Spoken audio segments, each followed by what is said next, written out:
in the fruits, but I mean you can see that there's still plenty of vitality in here, right? But they were running out of juice.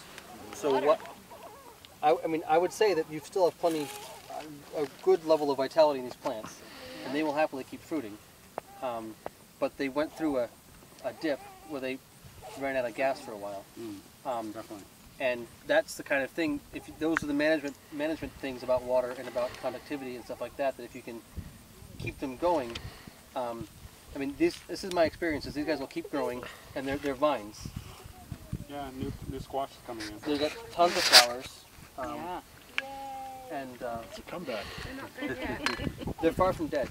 Now, if you were harvesting in that time, would you cut the waning foliage off so the plant could just keep concentrating on putting out good foliage and Actually, more flowers? we did this when I did this course yesterday in New Hampshire. We had a similar case to this with zucchini, and the guy Mike Lombard, who some of you guys might know, had been trying to keep his zucchini. He was like, "Well, I'm going to give."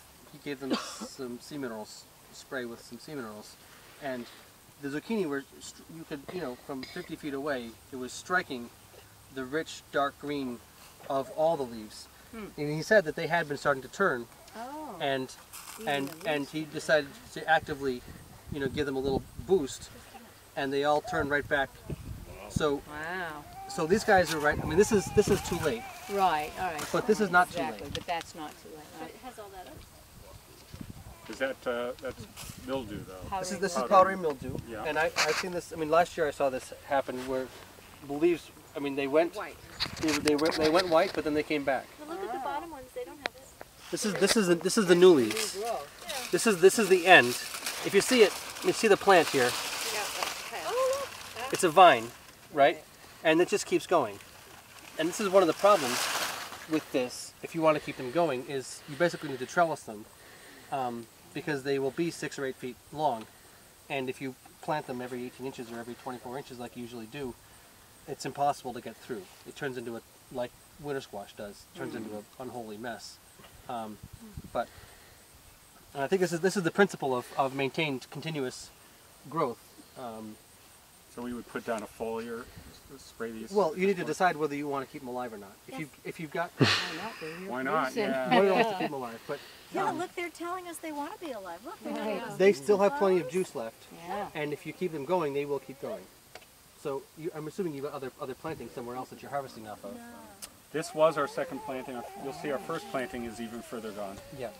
So, yeah, I mean, this is definitely totally water and feed. has juice left to it. I mean, they've got plenty of energy left. They were running out. Whatever the environmental conditions were that were causing them to run out was what we would normally say this is normal. So does this mean that they have that they actually have something that they need because they're doing this, or would they have just pooped completely if they didn't have access to minerals or energy? Well, they probably got a lot of water, right? They got water. 4 inches of rain. And Water so is the big thing. and so everything that was resident, the battery you guys have been building for a couple of years, was able to get recharged because it was running out of electrolyte. I mean, the minerals were there, the biology was there, but everything had been shutting down because of a lack of water. But this type of growth, this is normal as far as I'm concerned. This is to be expected, and they shouldn't. And cucumbers will do the same thing, and tomatoes will do the same thing.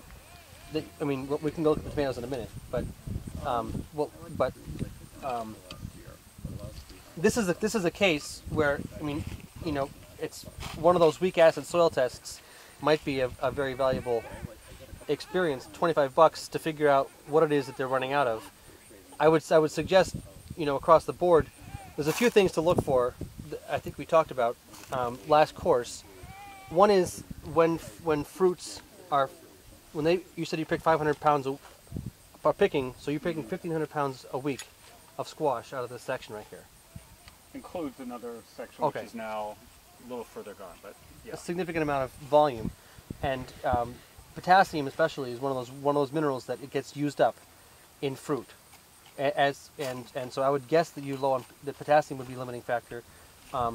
We talked about the leaf size, and when the leaf size, if the plant leaf, the size of the leaf is uniform across the plant.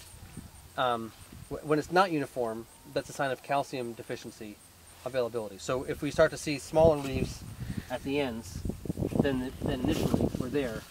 I mean, at some point these are new leaves and they haven't fully filled out yet. But oftentimes you will see that they will be smaller than the original ones were. They shouldn't be. They should keep being big. So that would be a calcium one. But again, calcium we know is boron also. I think this is a good case where a tissue analysis and a weak acid soil test can keep a crop alive for significantly longer. You've already got them here. They've already got structure. They've already got root systems. You know, $50 in materials can give you $500 in crops. So next you need to feed the farmers so the farmers can keep working. Now that the plants are going forever. That's the problem, is we run out of juice and say, you know what, I've picked enough squash this year. I don't feel like... Our members are rebelling. They're saying, exactly. No more. So then you have, that's your cost benefit analysis of the whole picture you need to integrate. But the point is that there's no reason that these need to die. Yeah. And I suspect that's exactly what's going on over here with the tomatoes. We can go look.